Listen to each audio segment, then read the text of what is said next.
Hai teman-teman, welcome back to Into the COVID First. Wah, tidak terasa ya, kita sudah sampai di contoh vaksin terakhir dari series ini.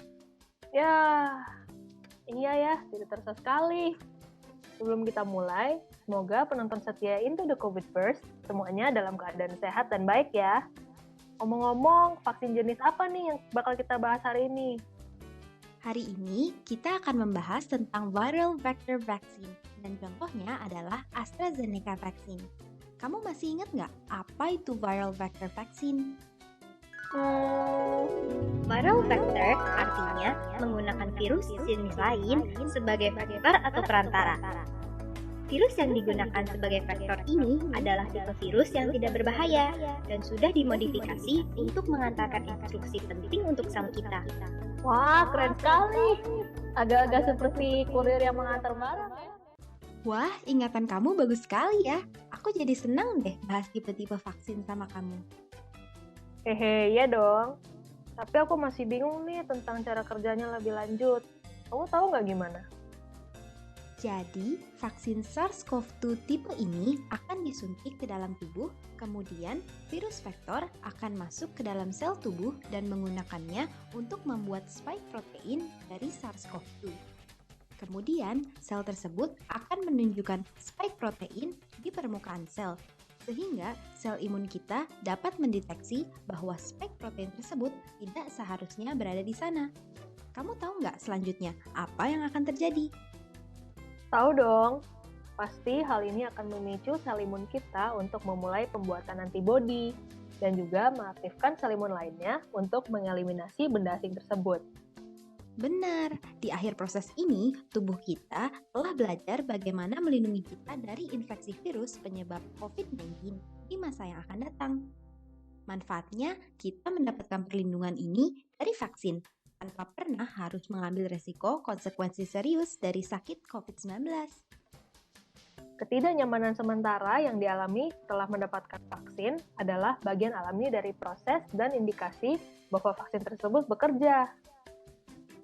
Ada dua tipe vektor vaksin, yaitu replicating vaccine dan non-replicating vaccine. Replicating vaccine artinya ia akan menghasilkan antigen dan partikel virus baru di dalam sel yang dapat menginfeksi sel baru dan membuat antigen vaksin lebih banyak.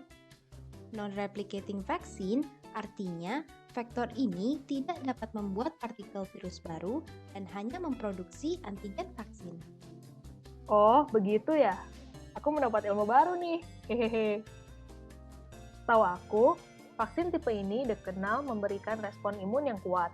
Namun, beberapa orang dapat menunjukkan imunitas terhadap virus yang dijadikan vektor, sehingga proses pemberian vaksin ini menjadi lebih sulit.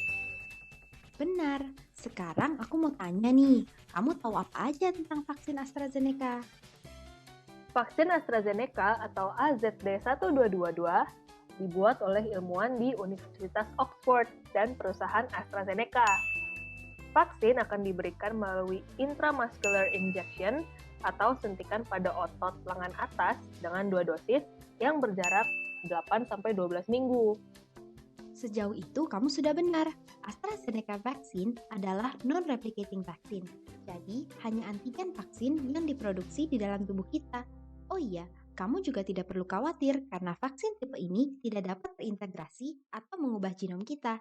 Vaksin ini diberikan kepada orang yang berumur 18 tahun ke atas.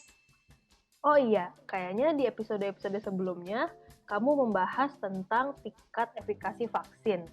Nah, aku penasaran nih, tingkat efikasi vaksin AstraZeneca itu berapa sih? Menurut World Health Organization atau WHO, AstraZeneca vaksin mampu menunjukkan efikasi setinggi 63% dalam clinical trial. Lalu, efek samping yang dialami peserta clinical trial apa saja? Sejauh ini, beberapa efek samping yang dilaporkan setelah pemakaian vaksin AstraZeneca adalah sakit pada area yang disuntik, sakit kepala, kelelahan, dan demam. Namun, ada beberapa peserta yang mengalami trombocytosis, yaitu penggumpalan darah, dan trombocytopenia, yaitu kekurangan trombosit darah. Wah, jadi untuk orang-orang yang punya riwayat penyakit yang berhubungan dengan masalah penggumpalan darah, dianjurkan untuk mengambil vaksin tipe lain ya?